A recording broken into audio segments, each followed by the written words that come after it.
So let's begin.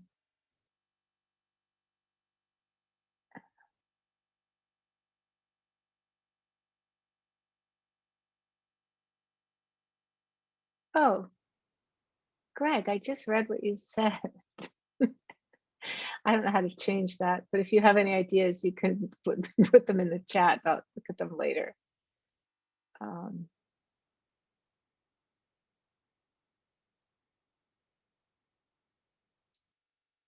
so I'm Trudy, and I'm the founding teacher here at InsightLA. I had a very big previous incarnation in Cambridge, Massachusetts, as a psychotherapist and the creator of the first ever in the world institute to study the interface between psychotherapy and meditation, called the Institute for Psychotherapy and Meditation. And uh, and here I am. I moved to Los Angeles almost 20 years ago, and right now I am living up here in San Rafael at the house that Jack rents on the land that was inhabited by the coastal Miwok Indians who, went from place to place with encampments in this area. And then Candace added the Graton Racharias ancestors. And Candace, I'm ashamed I don't know about those, so I'm going to inform myself. And thank you for putting that in the chat. And for those of you who are new to InsightLA, we have a meditation period now for about a half an hour, and then around the same amount of time, some teachings, and then some time for dialogue and exchange with each other. And I don't know if he's here today, Kathy, but I just wanted to ask you when it comes time for the questions and reflections part of the morning, if Mitchell is here and if you could call on him first, because he didn't get to talk. He was the last person and didn't get to speak last week. So I don't know if he's here. I was actually here last week, not as a moderator, so I made note of that. So I'll keep an eye out. Good for you. Thank you. You and I both made a note of that. Right. Okay. All right. So let's sit together. This morning, I want to talk about, last week we talked about beginner's mind, and somebody asked a question basically about don't know and knowing, and how do we balance? And I said, oh, good, I'll talk about that next week. But the events in Burma have really shaken me. And so I'm going to talk about compassion this week. And I'll return to that topic next week. It was a great question, and it's a great topic. So just finding your good sitting position or your lying down position, however you like to be when you meditate. The main thing is for you to be in a posture where you can be both comfortable but also alert. So I really don't recommend lying down unless you have a body issue that you're not feeling well, or your back is out or something that you need to lie down.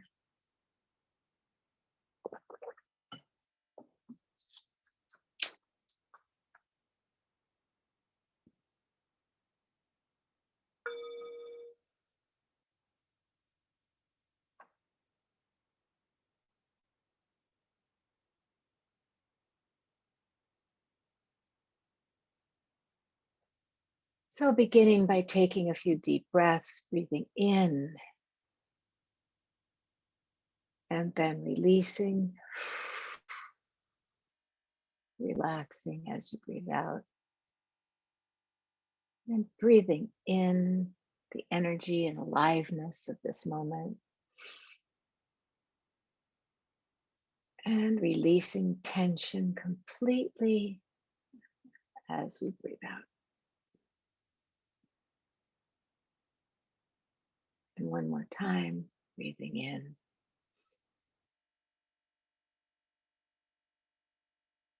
And breathing out.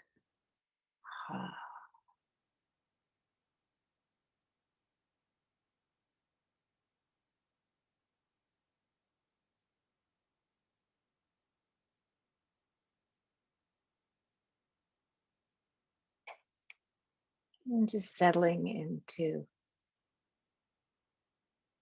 actually being aware of this body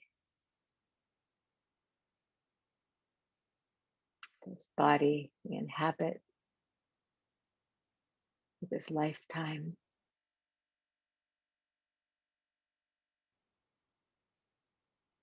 Just lowering the shoulders, relaxing the body.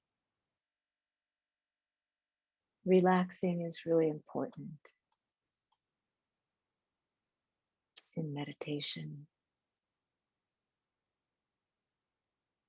And I often teach this backward step that when the mind inevitably gets distracted, pulled into the past or the future, just move the body back an inch or so. And sometimes you can feel a subtle relaxation as you step back into that posture of receptivity.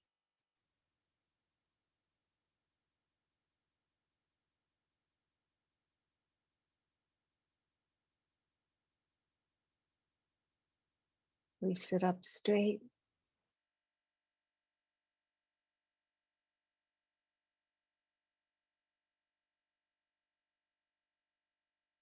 whatever posture you're in, just appreciating that there can be poise, dignity, and balance in this slice of life we call meditation.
And setting the intention perhaps today to be just extra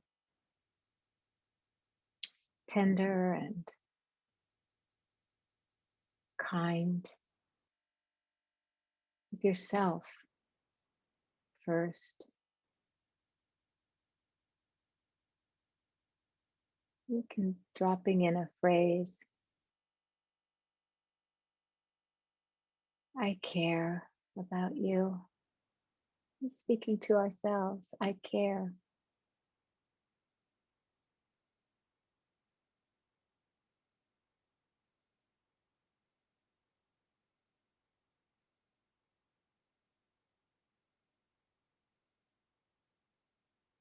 I understand how it is for you right now.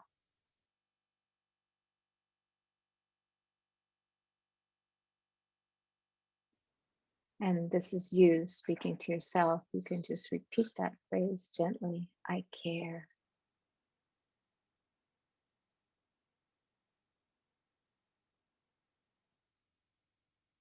I understand how it is right now.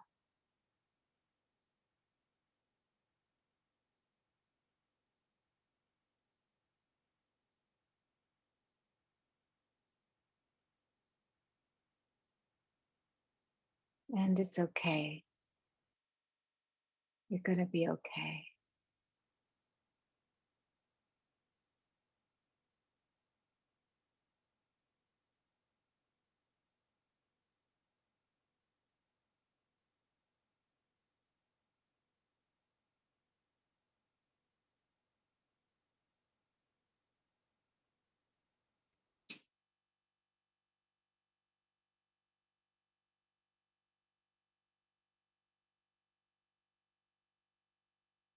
As you tune into the breath,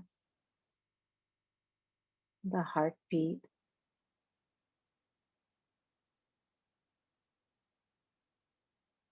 offering Ram Dass's phrase, I am loving awareness.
And just dropping in the words, loving awareness.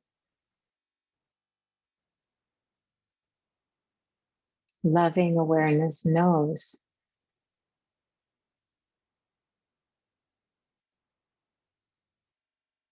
this life has value. Life in the form of you and me.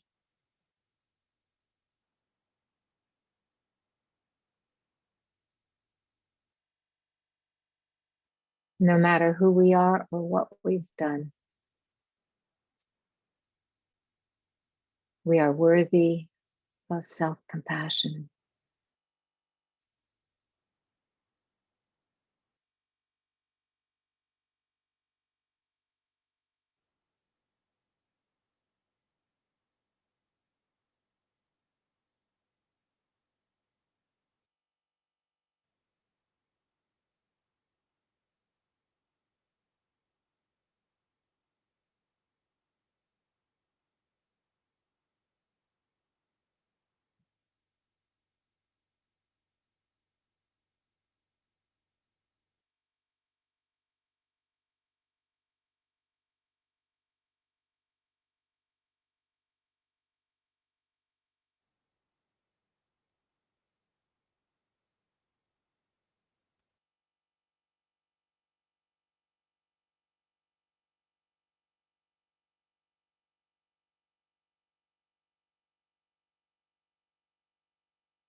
Sitting together is a chance to stop and pause,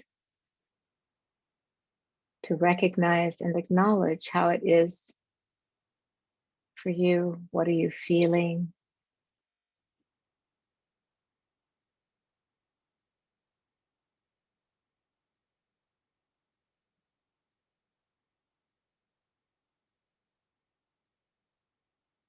Just taking this time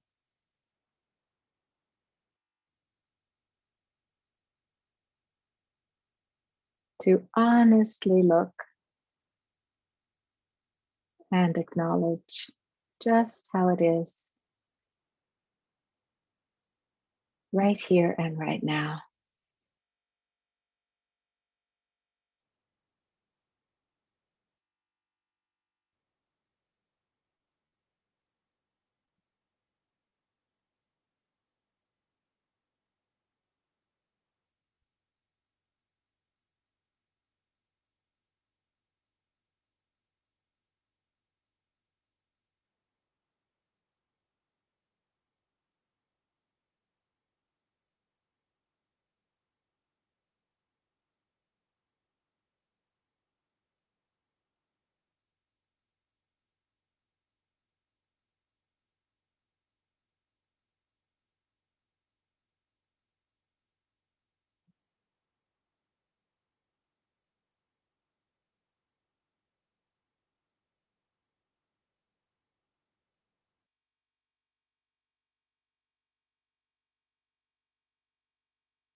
And however it is, it's okay.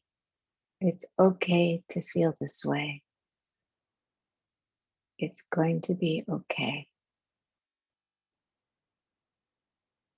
It is, and it will be okay.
And you can place a hand on your heart or two hands,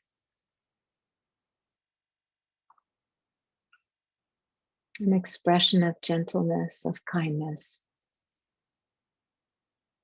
of compassion.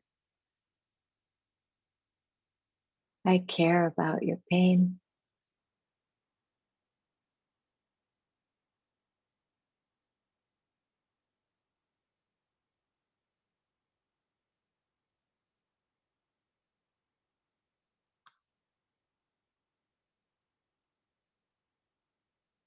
I care about you.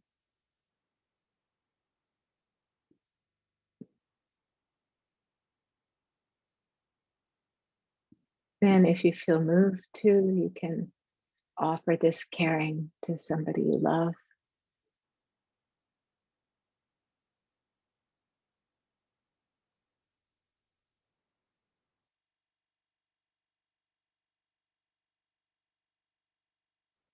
Or to somebody who may be having a hard time right now.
So this morning I wanted to, as I said, talk a little bit about compassion, even though that wasn't the topic I had promised to speak about today. It's the one that really has been so vividly up for me that uh, to be true to, what's most alive, I want to talk about this. And it came up for me just from the news this past week, and especially the news from the Uyghurs and from Myanmar. And I will call Myanmar Burma. As a little act of resistance to the generals. So I'm going to call Myanmar Burma, because the people, the activists in Myanmar, including the journalist who publishes the Irrawaddy newspaper of democracy, calls it Burma. And I was remembering, I was feeling kind of overwhelmed. I thought of all of you and the numbers of you who asked the question, like, how can we open to the suffering of the world without getting flooded and without getting overwhelmed by it all? And I was feeling overwhelmed by it all. And I thought, it's so easy for me to speak to somebody else who's feeling overwhelmed, but I'm feeling overwhelmed right now. So what comes up in me when I'm feeling overwhelmed? And what I thought of was when I was on pilgrimage with my first teacher, Descent Nim, the Venerable Zen Master Sung San, it's his full title. This was just a couple weeks in Korea, visiting the ancient Zen temples of Korea. And Maizumi Roshi and Mahagasananda, there were some really wonderful teachers on that tour with my husband and me, that we got to travel together. And I remember, when you're on these pilgrimages, you stop at temples and you practice and you do chanting and you make offerings and you visit, and it's very, it's wonderful. And often there was, well, like I remember one temple, when we got there, our sleeping place was all of us together on the floor, the cement floor behind the altar in the temple. And I just remember being I'm not a great sleeper under the best of circumstances. And I'm just being like, oh no. And then they brought us some rug remnants. I don't know where they were from, but like with that sort of coarse back, these were not Persian carpets, with beautiful knots. Anyway, these rough rug remnants that we could kind of cover ourselves with. And so it was an inspiring but exhausting trip. And sometimes we had better accommodations, but never really but always very rustic.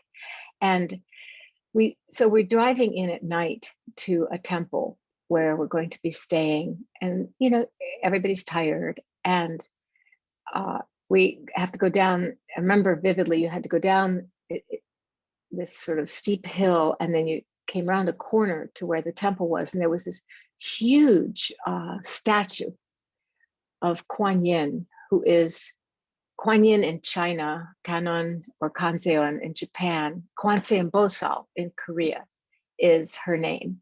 And she's the goddess who embodies compassion, and she's the external representation of compassion. And there's a whole interesting history to her, but I'm not going to go into that now.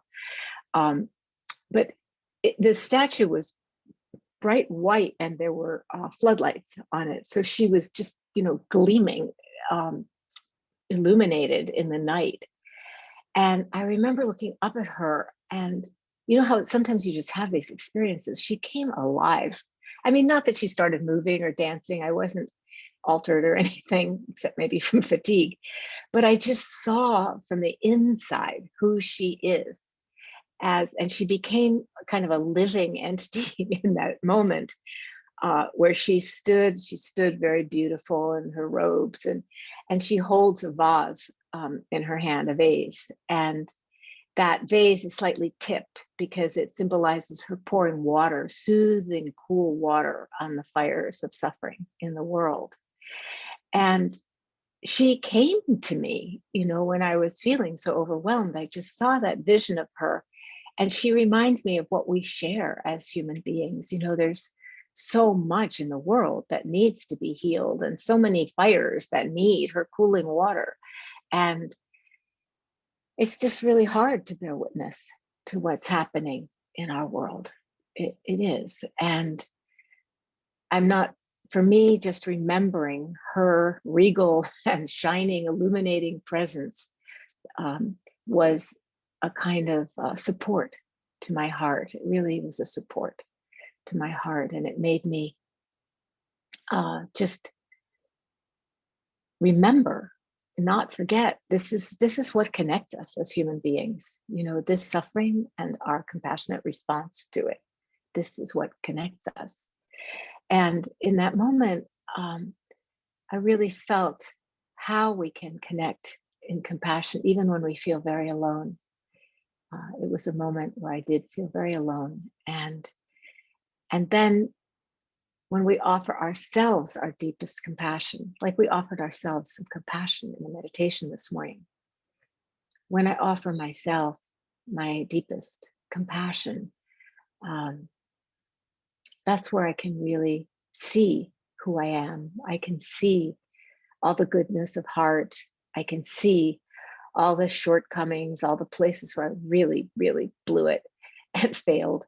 I can see it and hold it all, because you know what? We're in this life together. And connecting with that vision of her just reminded me of that. And it was something beautiful that I want to share with you. And I also want to talk with you today about Aung San Suu Kyi. Aung San Suu Kyi was the pro-democracy leader in Burma. And some of you may remember her. She received a Nobel Peace Prize. She was in house arrest on three separate chunks, but she did 16 years alone in house arrest with only a radio. And recently, in the last 6 years, she made a kind of, I think of it as a bad bet on democracy in Burma. She joined the parliament, and when she was released, and they were feigning a real democracy, it was never real. The generals were always in charge. They wouldn't change the constitution. They were always in charge. But because they held elections, and because Aung San Suu Kyi was allowed to become a member of parliament, Obama lifted the sanctions, and they were kind of welcomed as a new democracy into the world. But as I traveled, Jack and I traveled with a group of humanitarians in Burma in 2014 for quite a while, and visited lots of different projects, listened to lots of different journalists, talked to a lot of people who had been imprisoned. And it was very clear that it was not a democracy, but things were better, and people were celebrating that things were better. And Aung San Suu Kyi in the government, and I'm going to get to the Dharma part, don't worry. This is not going to be just a political talk. Aung San Suu Kyi in the government made the decision to try to act in good faith with the generals. And she really bet her entire international reputation on this, because she did not take part in condemning them in the international court for the genocide that was happening in Rakhine state of the Rohingya people. And for that, she lost her luster and became actually a target of a lot of international condemnation and, outrage culture for her stance. And I'm not defending her stance. I just am saying she made a bet that if she cooperated with the generals, she could bring more rule of law into Burma, bring more peace into the warring states. And with the recent election, her party won with such a landslide that the generals were no longer going to be able to keep their majority in parliament, which meant that they could rewrite the constitution, which meant that she could become their leader, which is what the Burmese people overwhelmingly wants. And the generals freaked out, and you've read in the news, they've cracked down on that country. And if you haven't read the news, they've cracked down really hard. Even her son doesn't know where Aung San Suu Kyi was taken. Nobody really knows if she's under house arrest or has been murdered, which was a constant threat during the last 6 years. And I won't go into all that, but it was because we know about this really from her son. And what I wanted to talk to you about, because I've been having so many feelings for her, I met her twice, and I wanted to tell you about those times, because during one of those times, she spoke to a group of high school students in Hawaii, and she gave them a beautiful Dharma talk about, they were so curious about what was it like to be in house arrest and how did she manage it? And so I'm going to share some of her Dharma from that day. The first time we met her was that time in Hawaii. And, it was a fancy dinner and a talk that she gave about the rule of law and the need for hospitals and the need for peace and all of those things in Burma. But that to me was a lot less interesting than what she said to the kids. And we also met her again in Burma in 2014. And we met her at her, where she has a house in Naypyidaw, which is this created city where the parliament is. Very, very, very strange place.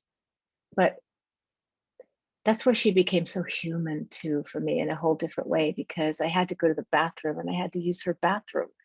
And I saw her makeup and I saw, you know what I mean? It was just so human and like me, like you, if you're women. So when she talked to the students, she talked about the qualities she felt they would need the most in their lives. And I really felt it was a Dharma talk. She talked about how she was in house arrest for these 3 different segments. And she talked about how the first couple days she was terrified. She didn't know how she was going to do it. And of course, with no end in sight. And then she said after 2 days, she sort of just took a deep breath. She practiced metta. She is a Buddhist practitioner. She is a meditator. Loving kindness is her primary practice. And she realized, I can do this. I can do this. And just brief background, her father was a big hero in freeing Burma from English rule, and he was assassinated when she was 2 years old. Her mother also held an important post in the government, and all her life impressed upon her who her father was and helped her remember. And plus she had the role model of her mother in this big, important job. So this was very empowering of her as a girl.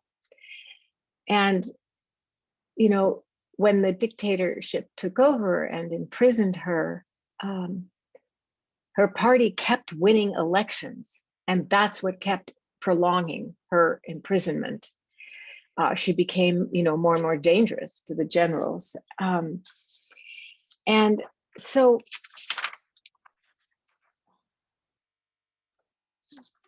she talked to the children, the kids, teenagers they were. She said that because she didn't have any television or videos or anything, she would listen to the radio, and she created a very disciplined schedule for herself for 5 days of the week. When she would meditate, when she would do reading and studying, when she would, try to do some exercise in the house. And so she created this very disciplined schedule. And then on the weekends, she would allow herself to do whatever she was moved to do. She could read whatever she felt like, didn't have to be studying. I don't know where she got books, if there were just books in the house or if she was given books. But the weekend was really where she could more kind of relax. And one of the things she talked about, and she did this so that she wouldn't lose track of time. She said it was very hard to keep track of time in house arrest. And in some way, all of us in the pandemic have been under a modified house arrest. Nothing like, I'm not I'm not drawing parallels between her situation and ours, except to say that we all, I think, know that feeling, especially if you've lost your job, of losing track of time and needing to create some structure in your life that was filled by going to work and the things that we do to make that possible. And she talked about how peaceful house arrest was. And I think some people have discovered this during the pandemic too, the people who aren't worried about food insecurity or how to pay the rent, the people who are privileged enough to be safe in that way. I feel that it's been peaceful this time of not going out and doing anything with anybody really. And she said, she talked about the qualities that supported her being able to do this. And the first one was honesty. And this is really fundamental to compassion. In order to be compassionate toward others, we need to be really honest about ourselves and who we are, and not just hold this idealized vision of image rather of ourselves.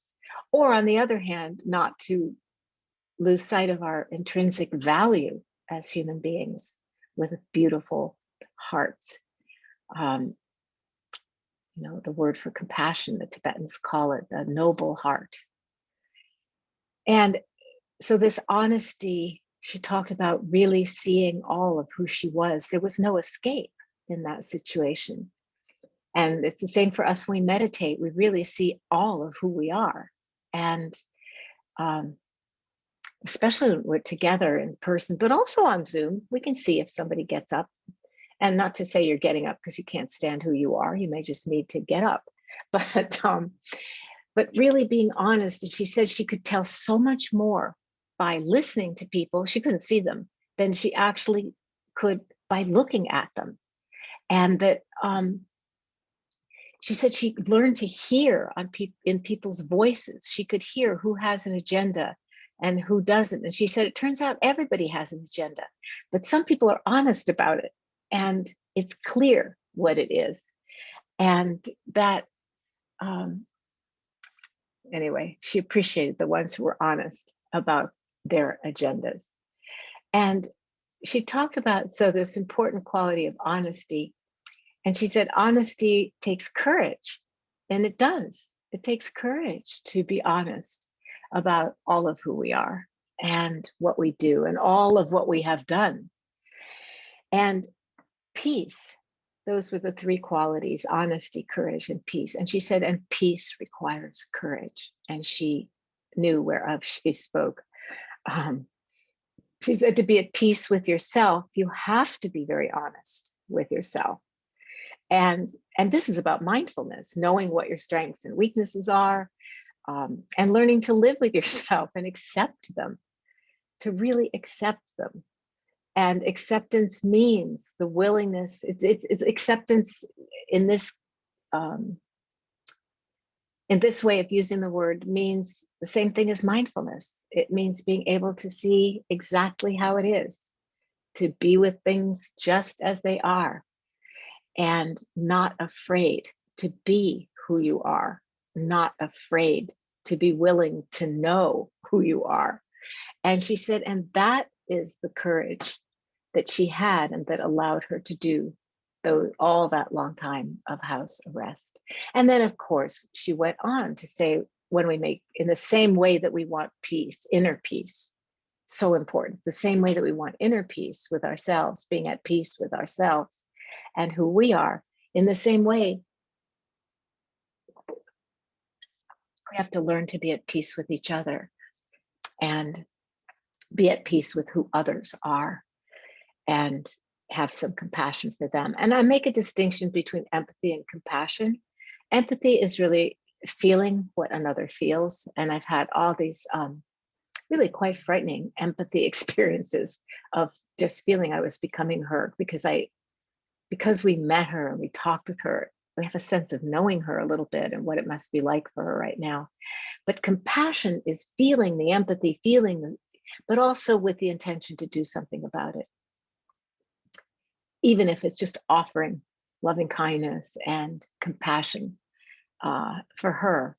Um, and she talked about having the courage to face, not just only who you are and what you've done, but to recognize the truth in others, even when we don't agree with them. And this is something we've all had a chance to do. And it's something that is harder and harder right now at this time in our country when so many families are politically divided. So many families, in order to stay loving each other, are having to not have any political conversations whatsoever. And really, we can recognize the truth in others, even if we don't agree with them. I can recognize the truth in somebody who really believes, as many, many Americans do, that the election was stolen. I can recognize their sincerity. I can recognize their heart, even if I don't agree with what they believe. And she talked about peace being hard to achieve and change requiring a lot of hard work. And we're experiencing that at InsightLA as we, during this past year, have been working to really retrofit a white organization to be more truly inclusive and diverse and equitable for BIPOC and queer identified and just neurodiverse and people from all the identities that have been traditionally marginalized in our society. And change, I will tell you, is a lot of hard work, and it takes a lot of patience to do it. It requires commitment, it requires bravery, and I think that's why her talk felt more like a Dharma talk, because she was saying these are the qualities that you young people need to cultivate in your lives. And she said she had so much time to reflect on compassion, the importance of it, and why people are cruel to each other. And this is somebody who many of her friends and colleagues were imprisoned and tortured simply because they were her friends and colleagues. Try to live with that. She had a lot to reflect about. And she said that she realized, and this was a beautiful thing, that she said she realized from listening to people's voices when she was listening to the radio.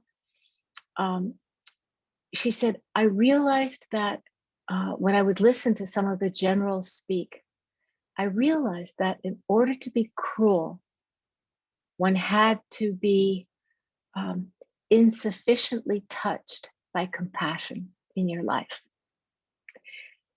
I loved that phrase, insufficiently touched by compassion. How many of you growing up felt insufficiently touched by compassion? And how many of the children that I've worked with over the many, many years of my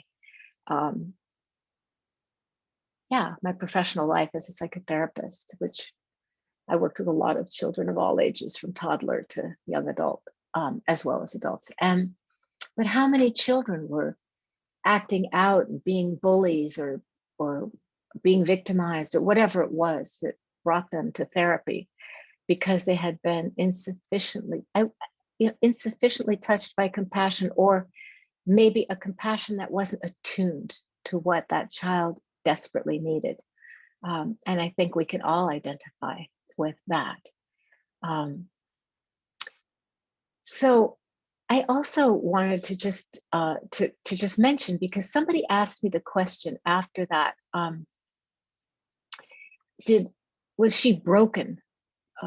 Was she broken by this experience? And the answer is absolutely not. I mean, I don't know how she is now. Obviously, nobody does. We don't know where she is or anything. But back then, when she came in for the fancy dinner, there was a little reception ahead of time where we got to meet her. We had name tags. And when she saw Jack, she said, "Oh, Jack Cornfield, we have many friends in common," because she had studied with some meditation teachers, Western ones too. And she looked so pretty. And this is something I wanted to say too, that as a woman, so strong, so powerful. And we know that the generals offered to let her leave house arrest to go to her husband when he was very ill with cancer, and he did die.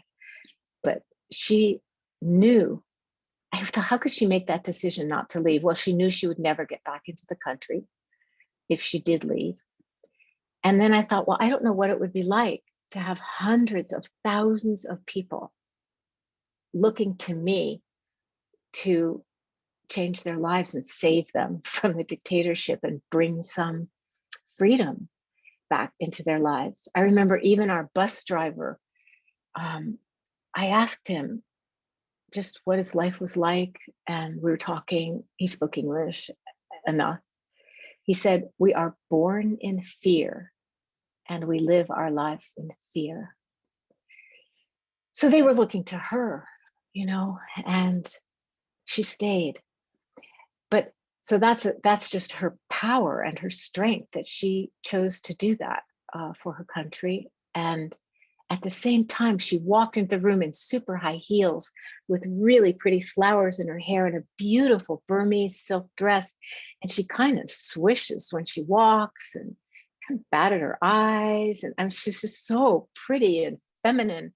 And I loved seeing that combination of her her steely spine and her beautiful womanly gorgeousness. And I saw the photos of her before she was arrested. The last 6 years have taken a terrible toll on her. She just looked so haggard, and it's obviously been a super hard time. So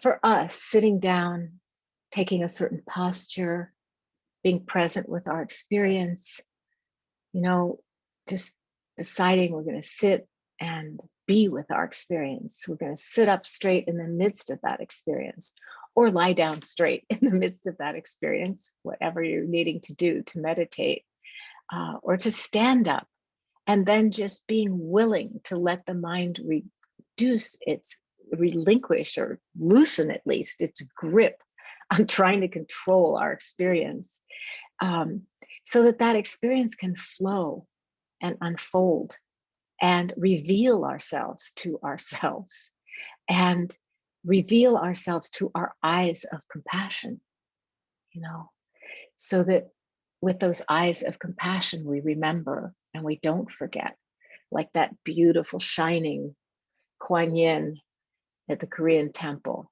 that we are all connected in this sea of life. This sea of life with its waves of suffering and waves of compassion. This is where we are connected. So this is what I want to share with you all this morning. And now we have our time for any questions or reflections that you may have. And it doesn't have to be about anything that I've said. It can just be what's coming up in your life and practice, whatever that may be. And I generally would want to encourage you to, if you have a question, to have it be as close to your experience as possible, coming out of your practice and your life. Not so much more academic or theoretical questions. I'm not a Buddhist scholar anyway, although at this point, after almost 50 years, I know a few things. But yeah, questions that are closer to your heart. Because the more we open our hearts to each other, the more it's safe. It's safe for everybody to do that. So if you would like to speak, please go to I think the easiest is to go to the reactions place at the bottom of your screen. I don't know how you do it on your phone. Kathy, you could tell everybody. And then Kathy, thank you so much for being here and for moderating today. Kathy will unmute you or encourage you to unmute yourself. Yeah, it's also, sorry. Whoa. I think you're on 2 Zooms. I'm not sure what's happening there. Is that better? No. No. Deborah, unmute yourself. Oh, good. Thank you. Whew, thank you. Hold on, can you hear me? Yeah. I'm gonna lower my hand, I think. Okay, there. Hi. I wasn't planning on speaking, but it just really struck me, Trudy, what you said today. Sorry, I took some notes. I'm looking down here. That's all right. I look at my notes when I speak. Well, no, it's okay. I'm trying to word it. You were talking about the lady you were just talking to, and just when she was in house arrest and when she made that moment of, I'm going to be okay, this is going to be okay. And I guess from a personal experience, I was confined for 16 months as a teenager. And I remember being in a straitjacket actually for a few days. And I remember that moment,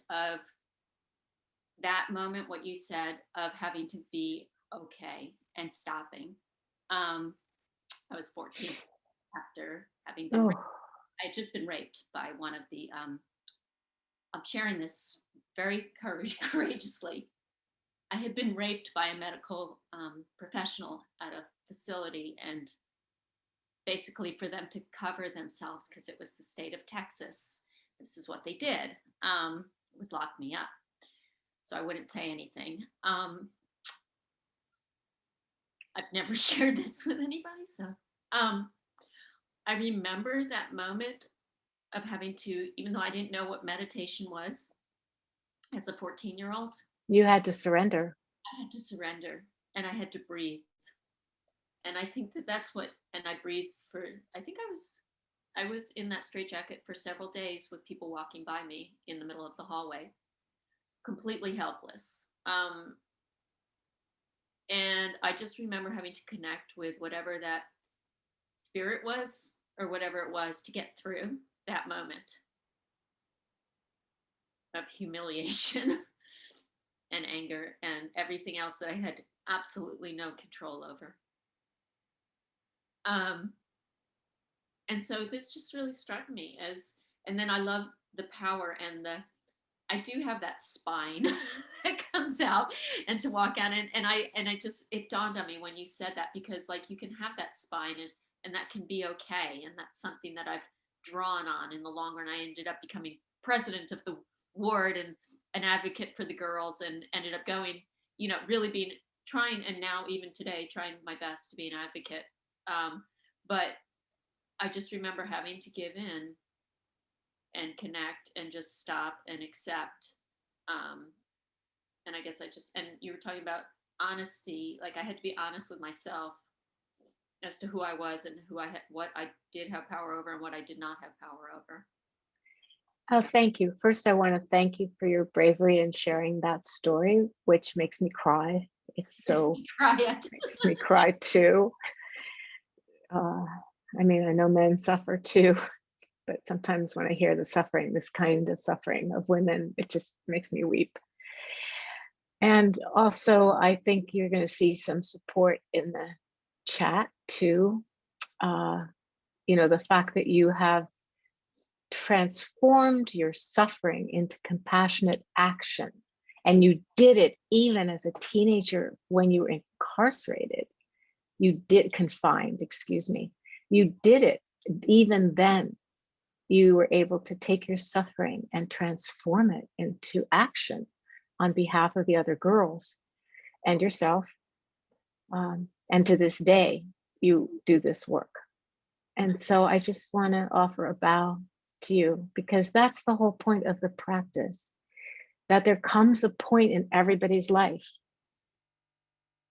anybody who's awake, half awake, when we realize we don't have control, and the only choice is to let go and be with it. And then paradoxically, in the doing of that is where an inner strength wells up that you never knew was there. And it doesn't change the horrible circumstance or pain, but it changes your ability to relate to it. So I really thank you. Thank you. Thank you for letting me share. It's kind of relief. I was like, but thank you. It's a badge of courage. It's a badge of courage. And it's also a kind of like a thing, like, I don't know what still to do with it, but I think sharing it is hopefully helpful to other people. I think it's helpful to other people, and I think it's going to be helpful to you too, because as you share it, it's going to come to you. What do you want to do with it? Do you want to write about it? Do you want to paint about it? Do you know what I mean? It's going to come I to you. know it sort of feels like, okay, I know I have this story. And It's a I want it to be somehow to hopefully shed light and help. And that's actually what I want to do, is bring light to a lot of things with women and yeah, you know. you want to bring light to the abuses and make your trauma into something that can be a gift to the world. So thank you for that. Thank you for letting me Thank share. you. Yeah. And you should look at the chat, Deborah.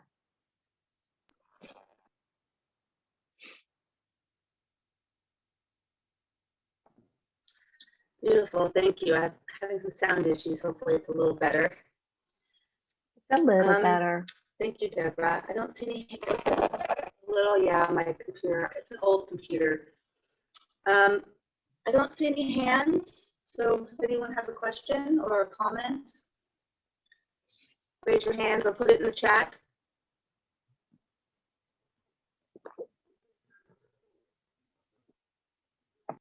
I think when we've heard something so profound as what Deborah just shared, there's a tendency to want to just go quiet for a minute and absorb it. I felt, oh, good, let's have a moment, because that's a real story that really happened. And it's really happened to so many other people. And there's another thing that can happen too when we've listened to a story like that, which is that our own concerns might seem trivial, next to a big trauma. And I just want to encourage you, there's no question that's too small or too, I don't know, whatever you might be judging your question to be. I'm so sorry, can't get this out.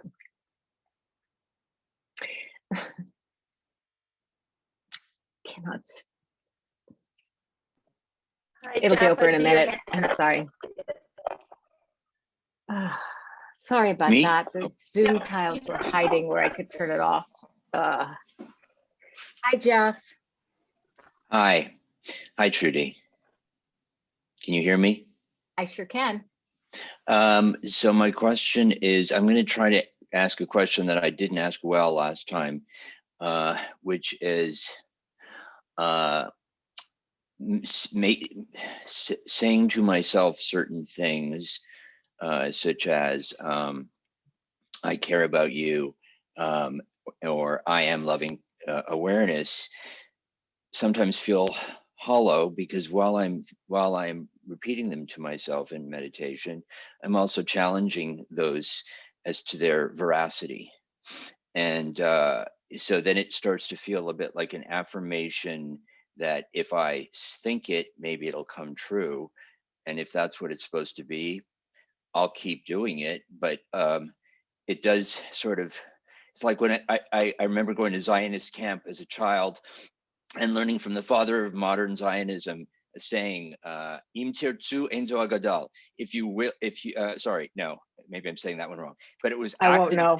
Okay, it was act enthusiastic and you'll be enthusiastic. And I think I just quoted a different quote. But anyways, that even as a child, I thought, but if I'm not enthusiastic, why should I act enthusiastic?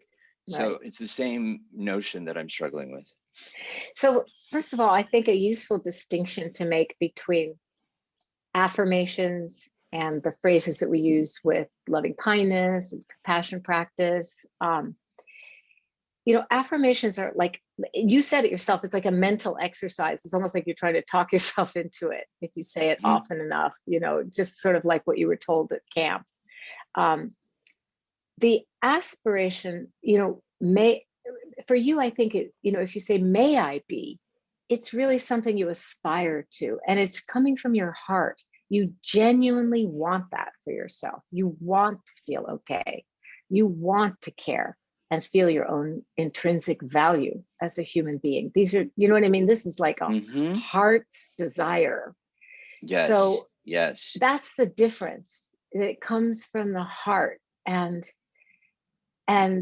not so much of a mental activity. Because when you start saying it in that mental way, then you invite the lawyer who's going to argue the case. Exactly. And then there's no end to that in our thinking minds. That's our minds are doing that all day long, all day long.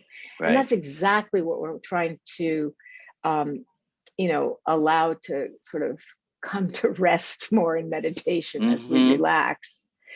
So always use may I be, and say it, see if when you say it to yourself, you can focus on not whether or not it's true that you are, you aren't, or you'll never be, or you might be, or who knows, but see if you can focus on the quality of your inner voice when you say it to yourself. You know how Aung San Suu Kyi was saying she could hear in people's voices whether they were being authentic or not. And so just listen to your voice, and is there some tenderness in it? Is there actually a genuine wish to be free from the suffering? You know what I mean? Just, do you hear it in your voice? Yeah, that totally makes sense. And actually, the metta, doing it that way works great for me. When I do metta, may I find peace, may I, whatever I have several I say, those work because it is exactly what you said. It's what I want to be, and I'm working to be. And I can totally do that with full conviction and some emotion, like being reminded of these things. Yes, so it's your heart. Your heart knows these things. Yeah. Deep down, no matter how depressed you are, deep down somewhere, the heart recognizes kindness and caring and wants love and wants that. I can totally do the quest for kind versus the I am these things. I am is an affirmation. That's an affirmation. Thank you. There's nothing wrong with affirmations. They're just more mental. Exactly. That makes great sense. Thank you very much, Trudy. Yeah, thank you.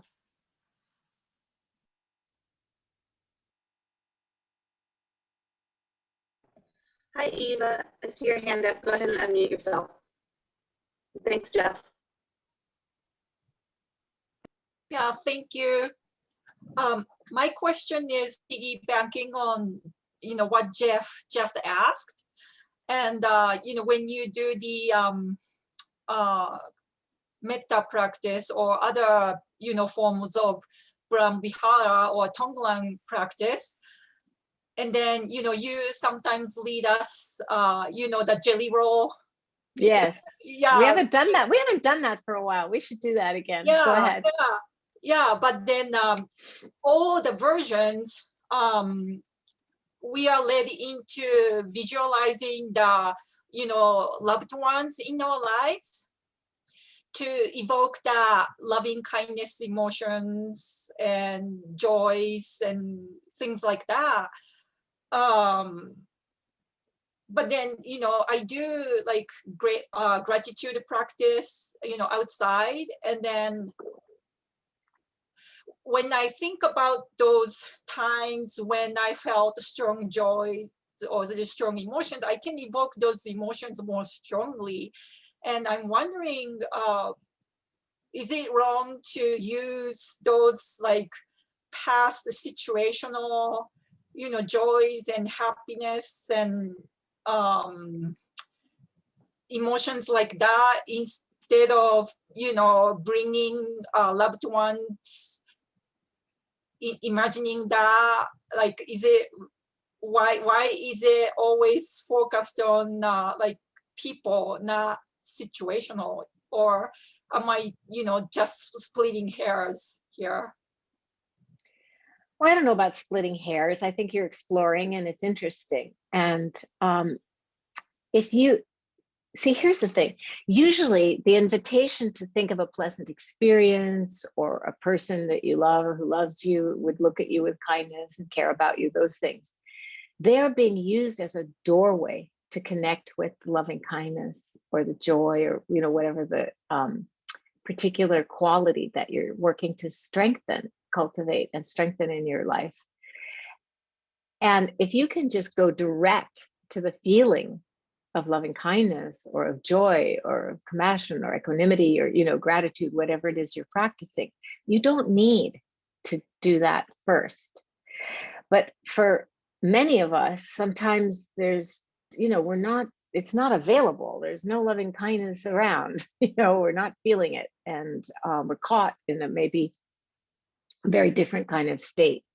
And then it can be helpful to sort of coax that feeling back into our consciousness, to coax it back into awareness, to evoke something from the past that was pleasant or joyful or loving, or just as you said. Is that answering your question? I'm not sure if I did. I Okay. think so. I guess, what I'm hearing is, there is no like wrong way. I can Exactly. just use whatever brings the most, evokes most of those, feelings. Exactly. Yeah. Exactly. Okay. Exactly. I often say to people, or like, I'll say, whatever works for you. And it's like whatever works to stay present, if that's what you're trying, just be here and stay here and not be off somewhere else, or whatever works to bring exactly the qualities that you're cultivating in your heart. Yeah. So thank you.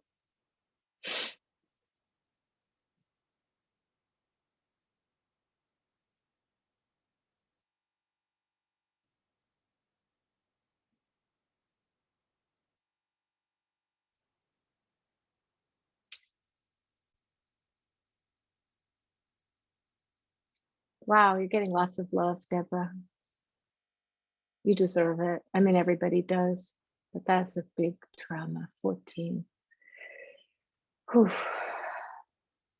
I think we might have questions. Yeah, one more question. We have time. Just one more. So, Karen, Kathy, can you see Karen? I can see Karen, her. I see your hand up. I don't see her face. No. You don't need to say it. Don't say anything else, Kathy. Your voice is really strange.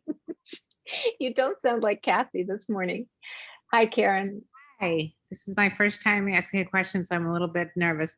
But my friend just passed away of a lung disease yesterday.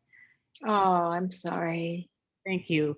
And I have to stop my monkey brain from saying she should have done this or she should have done that.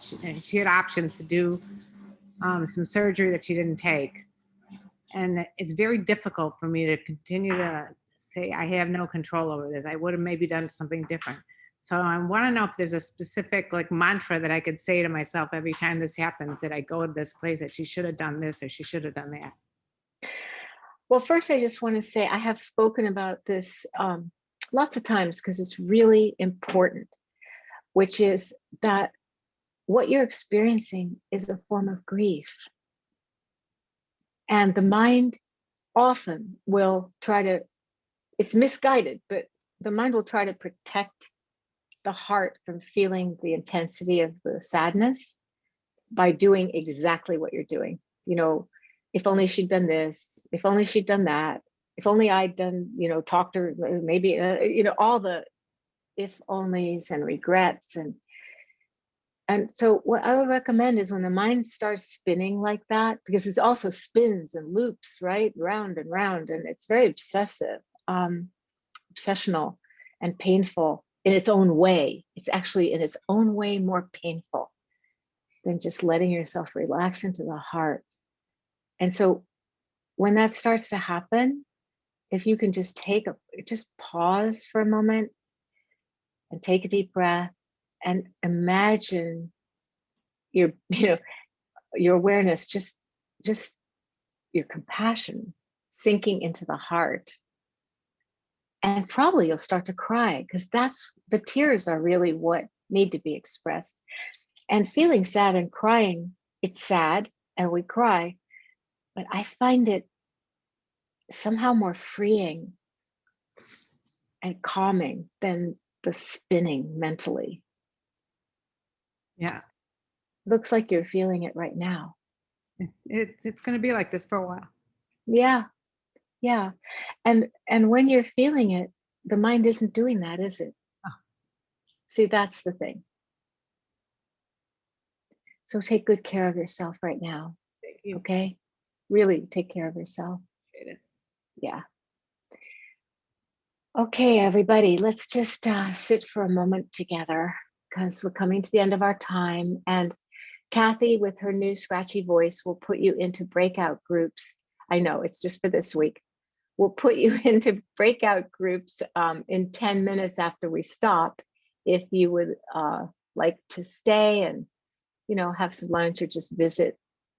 I know you're not all in lunch time zone, but just have a chance to get to know a smaller group of people and talk with each other. It's a really nice thing to do. So for now, let's just sit for a moment together.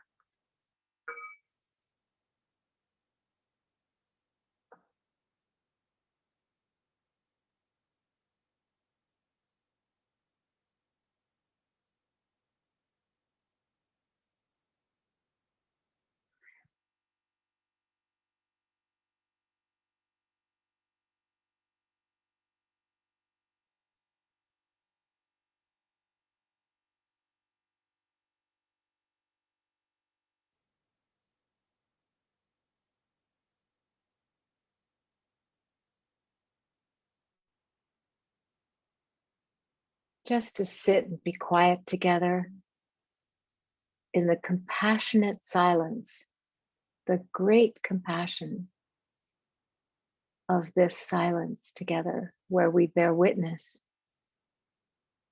to our own suffering as well as to our joys. We bear witness to the trauma and suffering of others, as well as to their transformation and joy.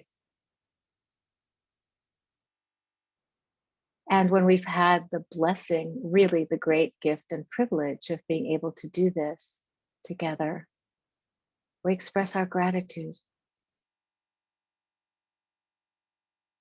We offer the goodness of our practice to all beings everywhere, without exception. Even the beings who are cruel, they need the blessings from our practice even more because their lives have been insufficiently touched by compassion. May we and all beings open our hearts and be touched with compassion.